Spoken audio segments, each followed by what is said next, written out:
ઓમ નમઃ શિવાય। એક સમયની વાત છે। દેવલોક અને અસુરલોક વચ્ચેનું સંતુલન બગડી રહ્યું હતું। અહંકાર, લોભ અને ક્રોધે આખું બ્રહ્માંડ ડોળાવવાનું શરૂ કર્યું હતું। દેવો વિચલિત હતા, અસુરો ઉગ્ર બની ગયા હતા અને સંસાર અધમાળું થઈ ગયું હતું। એ સમયે હિમાલયની ઊંચી ગુફામાં તપસ્વીમાં લીન હતા મહાદેવ। ભગવાન શિવ, જેના કરે કોઈ ભેદભાવ, જે શાંત છે પણ એક જ પળમાં વિનાશક પણ બની શકે। પણ એક દિવસ એ શાંતિ તૂટી ગઈ। સતી, શિવજીની અર્ધાંગિની, જે શક્તિનું સ્વરૂપ હતી, તે પિતા દક્ષના યજ્ઞમાં આમંત્રિત ન થવા છતાં પહોંચી ગઈ। પણ ત્યાં થયો તેનો અપમાન। એ જ યજ્ઞ જ્યાં ભગવાન શિવને તિરસ્કાર કરવામાં આવ્યો।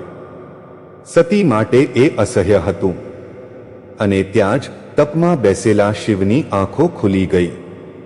અચાનક સંગીતમાં વાદ્ય ગર્જના ઉમેરાય। શિવનો ક્રોધ કોઈ સામાન્ય ન હતો। તેણે જગતના સૌથી વિકરાળ રૂપ, રુદ્ર રૂપ ધારણ કર્યું। ત્યાંથી જન્મ થયો વીરસ, ભયાનક અને તાંડવથી ભરપૂર વીરભદ્રનો। ભૂકંપ થયો, આકાશ કાંપ્યું, દેવો પણ ધ્રુજવા લાગ્યા। વીરભદ્ર પહોંચ્યો દક્ષના યજ્ઞમાં અને તાંડવ શરૂ થયો। યજ્ઞ ભસ્મ થઈ ગયો, દક્ષનો અહંકાર ભૂસાઈ ગયો। અંતે શિવ ફરીથી તપમાં પ્રવેશી ગયા।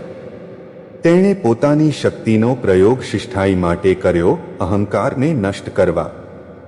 આજ પણ જ્યારે કોઈનું અહંકાર ગરીબીને દબાવે છે, જ્યારે નિર્દોષોના હક હીનવાય છે, ત્યારે ભક્તો કહે છે, જાગો મહાદેવ, ફરી કરો તાંડવ અને સંસારને સાચો માર્ગ બતાવો।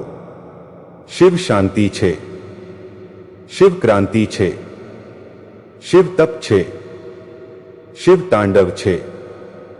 ઓમ નમઃ શિવાય।